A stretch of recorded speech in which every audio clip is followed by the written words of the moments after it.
আজ নারায়ণগঞ্জ জেলার সিদ্ধিরগঞ্জ উপজেলাধীন জেলেপাড়া বা হাজারিবাগ এখানে উপস্থিত আমার প্রাণের ঠাকুর পূর্ণানন্দ শ্রী শ্রী হরিচাঁদ ঠাকুরের ভক্তবৃন্দ এবং বিশেষভাবে উপস্থিত আছেন আমাদের শ্রদ্ধেয় মতুয়া মিঠুন গোসাই এবং উপস্থিত আছেন শাহবাগ হরি মন্দিরের পূজারী মতুয়া জয় গোসাই। সেই সাথে আমার আজকে সবচেয়ে বেশি ভালো লেগেছে যেটা, প্রত্যেকটা তো দিনের প্রত্যেকটা অনুষ্ঠানের একটা চুম্বক অংশ থাকে। আমাদের একজন মুরব্বীকে দেখেছি, উনি এখানে আসছেন এবং ঠাকুরের প্রতি ভক্তি যেভাবে প্রদর্শন করেছেন, এখান থেকে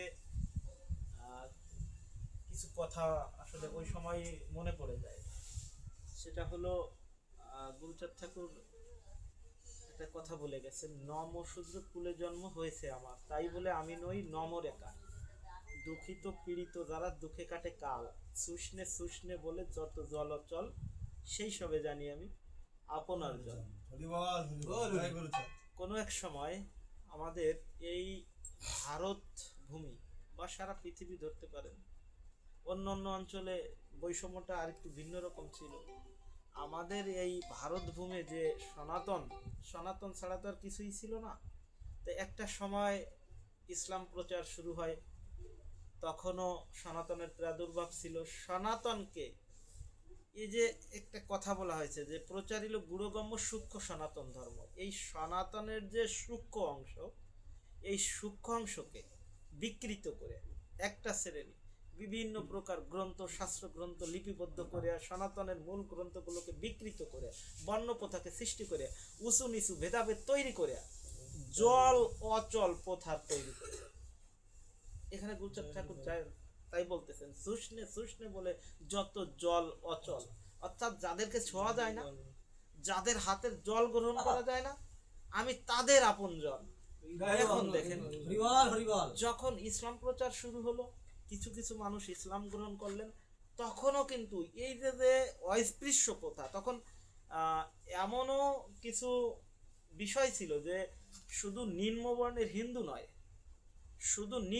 হিন্দু নয়, সেই সময়ে এই উচ্চ বর্ণের হিন্দু কর্তৃক মুসলিমরাও নির্যাতিত হতেন।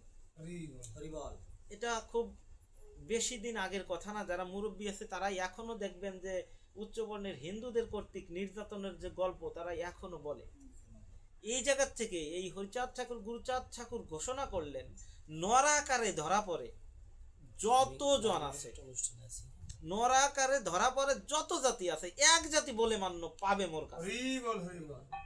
এখানে আমার হরিচাঁদ ঠাকুর গুরুচাঁদ ঠাকুর যে দর্শন প্রচার করলেন, যে ধর্ম প্রচার করলেন, এই ধর্মে মানুষের প্রতি মানুষের কোনো ভেদাভেদ নাই।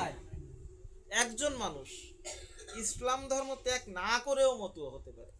তার প্রকৃষ্ট উদাহরণ আমাদের তিনকড়ি গোসাই, যাকে তিনকড়ি মিয়া বলা হতো, যে তিনকড়ি মিয়া। তিনি কি করলেন, তার বাড়ি ছিল 13 খাদাতে।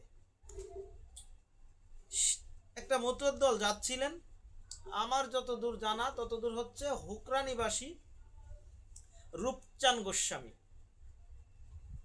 গোস্বামী মতুয়ার দল নিয়ে যাচ্ছিলেন। ওনার বাঙি খেতে অনেক গাছ, কিন্তু বাঙি ধরে না।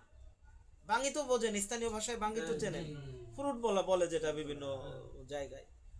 তো উনি ওনার জমির মধ্যে যখন এই দল নিয়ে যাচ্ছেন, তখন উনি বাধা দিছেন যে আমার জমির মধ্যে কিন্তু যাওয়া যাবে না। আমার জমির মধ্যে যদি কেন যাওয়া যাবে না, আমার জমির মধ্যে যেতে দিতে পারি, তোমরা ফিরে আসতে আসতে এই খেতে বাঙি ধরতে হবে। তখন এই দলের যে দলপতি রূপচান গোস্বামী, তিনি বললেন, তিনকড়ি তুমি যেমন একটা শর্ত দিছো, আমারও একটা শর্ত আছে। কি শর্ত? তোমার এই খেতে যদি বাঙি হয়, প্রথম বাঙিটা আমার গুরুচাঁদ ঠাকুরকে ওড়াকান্দিতে তোমার খাওয়াই আসতে হবে। যদি তুমি কথা দাও তাহলে তোমার এই খেতে বাঙি ধরবে।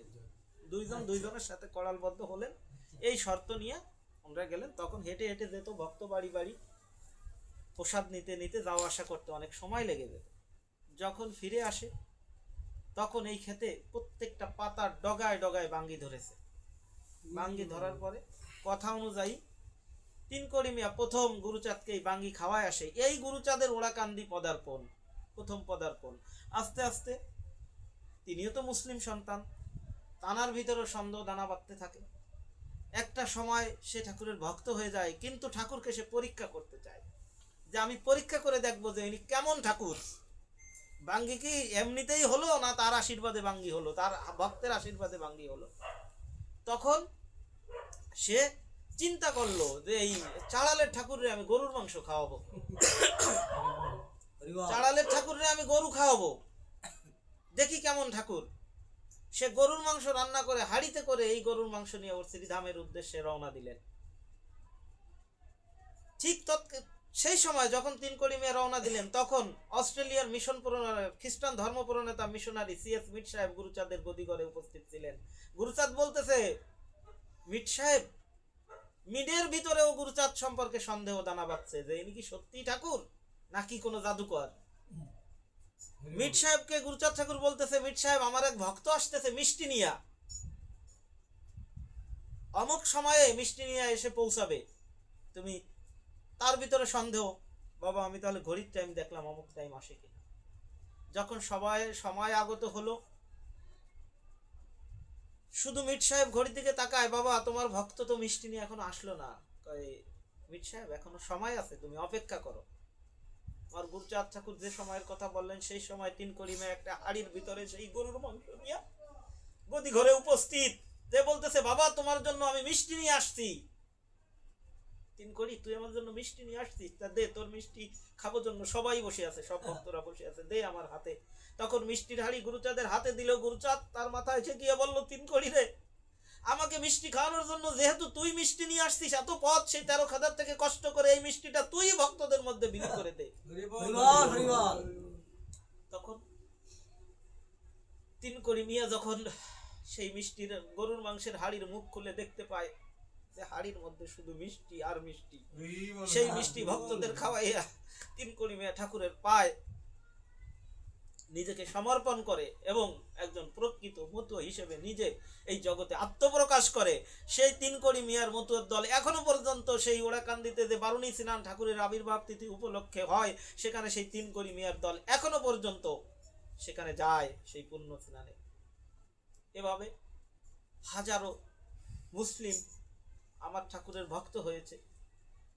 আমার ঠাকুর জাত প্রথাকে বিলুপ্ত করে দিয়ে একদম মানুষের সাথে মানুষের যে সম্পর্ক, এই যে আমি এই এলাকায় চাকরি করে গেছি, আমি এই জায়গাটা যে একটা বসতি, এই সম্পর্কে আমার একটু